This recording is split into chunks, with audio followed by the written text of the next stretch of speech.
صهیونیستی برای مقابله با نظام اسلامی تلقی شده و مرتکبان به عنوان محارب به اشد مجازات محکوم خواهند شد. هر گونه کمک و مساعدت به عوامل و جاسوسان رژیم صهیونیستی در قالب در اختیار قرار دادن اماکن مسکونی یا تجاری به عنوان محل استقرار افراد یا تجهیزات دشمن یا در اختیار قرار دادن وسیله نقلیه، همچنین موضوعات مختلف. خیلی متشکرم از اینکه با ما همراه هستید. آنچه که ملاحظه می‌کنید تجاوز رژیم صهیونیستی به خاک جمهوری اسلامی ایران و منطقه صدا و سیماست.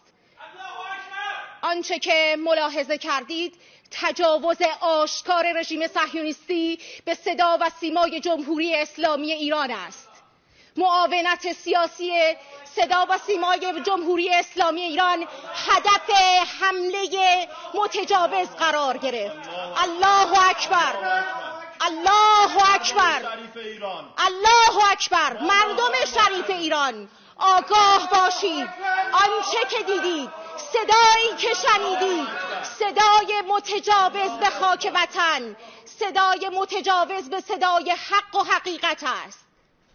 آنچه که ملاحظه کردید، صدایی که شنیدید، فضای غبارآلود استادیوم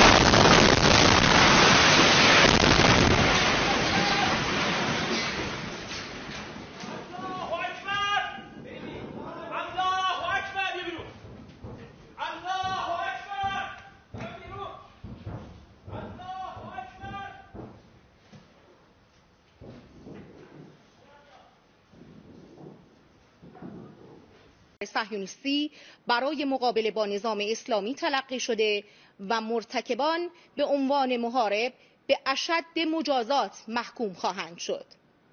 هر گونه کمک و مساعدت به عوامل و جاسوسان رژیم صهیونیستی در قالب در اختیار قرار دادن اماکن مسکونی یا تجاری به عنوان محل استقرار افراد یا تجهیزات دشمن یا در اختیار قرار دادن وسیله نقلیه، همچنین موضوعات مختلف. خیلی متشکرم از اینکه با ما همراه هستید.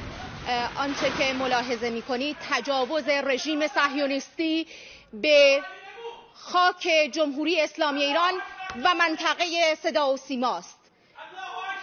آنچه که ملاحظه کردید تجاوز آشکار رژیم صهیونیستی به صدا و سیمای جمهوری اسلامی ایران است. معاونت سیاسی صدا و سیمای جمهوری اسلامی ایران هدف حمله متجاوز قرار گرفت. الله اکبر، الله اکبر، الله اکبر. مردم شریف ایران آگاه باشید. آنچه که دیدید، صدایی که شنیدید، صدای متجاوز به خاک وطن، صدای متجاوز به صدای حق و حقیقت است. آنچه که ملاحظه کردید، صدایی که شنیدید، فضای غبارآلود استادیوم